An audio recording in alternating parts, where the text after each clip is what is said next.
MV. ಸುಬ್ಬಯ್ಯನಾಡು ಅವರದು ಕಲಾವಿದರ ಕುಟುಂಬ. ಅವರ ಸೊಸೆ ನಟಿ ಗಿರಿಜಾ ಲೋಕೇಶ್ ಕನ್ನಡದ ಚಿತ್ರರಂಗದ ಕಲಾತ್ಮಕ ನಟಿ ಮತ್ತು ರಂಗಭೂಮಿ ಕಲಾವಿದೆ.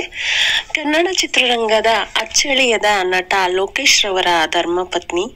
ಕನ್ನಡ ಚಿತ್ರರಂಗದಲ್ಲಿ ಟಾಕಿಂಗ್ ಸ್ಟಾರ್ ಎಂದೇ ಗುರುತಿಸಿಕೊಂಡಿರುವ ಸೃಜನ್ ಲೋಕೇಶ್ ಇವರ ಮಗ. ಪುತ್ರಿ ಪೂಜಾ ಲೋಕೇಶ್ ಕೂಡ ಚಿತ್ರರಂಗ ಮತ್ತು ಕಿರುತೆರೆಯಲ್ಲಿ ಗುರುತಿಸಿಕೊಂಡಿದ್ದಾರೆ. ಭರತನಾಟ್ಯದಲ್ಲಿ ಪರಿಣತಿ ಪಡೆದ ಇವರು 14ನೇ ವಯಸ್ಸಿನಲ್ಲಿ ರಂಗಭೂಮಿ ಪ್ರವೇಶಿಸಿದ್ರು. ಇವರು ನಟಿಸಿದ ಮೊದಲ ನಾಟಕ ಸಾಮ್ರಾಟ್ ಅಶೋಕ್ ಕುಮಾರ್. ಈ ಸಮಯದಲ್ಲೇ ನಟ ಲೋಕೇಶ್ ಅವರ ಪರಿಚಯವಾಯಿತು. ಹಲವು ಭಾಷೆಗಳಲ್ಲಿ ಸಾವಿರಾರು ನಾಟಕಗಳಲ್ಲಿ ಅಭಿನಯಿಸಿದ್ದಾರೆ.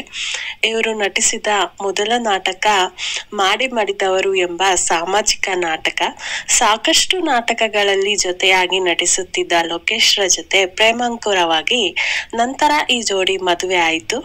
ಮದುವೆಯಾದ ರಾತ್ರಿಯ ಕಾಕನಕೋಟೆ ನಾಟಕದಲ್ಲಿ ನಟಿಸಬೇಕಾಗಿತ್ತು. ಆ ದಿನ ನಾಟಕದಲ್ಲಿ ತಂದೆ ಮಗಳಾಗಿ ನಟಿಸಿದ್ದು ಈ ಜೋಡಿಯ ಕಲಾಪರತೆಗೆ ಹಿಡಿದ ಸಾಕ್ಷಿ. ಚಿತ್ರರಂಗ ಮಾತ್ರವಲ್ಲದೆ ಕಿರುತೆರೆಯಲ್ಲೂ ಸಕ್ರಿಯವಾಗಿ ಹಲವಾರು ಧಾರಾವಾಹಿಗಳಲ್ಲಿ ನಟಿಸಿದ್ದಾರೆ. ಕ್ರೇಜಿ ಕರ್ನಲ್, ಮುತ್ತಿನ ತೋರಣ ಇವರು ನಟಿಸಿದ ಪ್ರಮುಖ ಟೆಲಿ ಸೀರಿಯಲ್ಗಳು.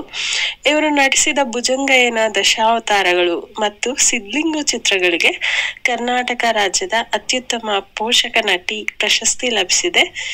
ಈ ಸಂದರ್ಭದಲ್ಲಿ ಅವರಿಗೆ ಹುಟ್ಟುಹಬ್ಬದ ಶುಭಾಶಯವನ್ನ ಕೋರೋಣ. ಚಿತ್ರರಂಗಕ್ಕೆ ಬರುವುದಕ್ಕಿಂತ ಮೊದಲೇ ರಂಗಭೂಮಿ ಕಲಾವಿದೆಯಾಗಿರುವ ಗಿರಿಜಾ ಅವರು ಶಿಶುವಿಹಾರ, ರಂಗಸಂಪದ, ನಟರಂಗ ಮುಂತಾದ ಜನಪ್ರಿಯ ತಂಡಗಳಲ್ಲಿ ಸಾವಿರಾರು ನಾಟಕಗಳಲ್ಲಿ ಅಭಿನಯಿಸಿದ್ದಾರೆ. ನಗುತ್ತಾ ನಗುತ್ತಾ ಬಾಳು ನೀನು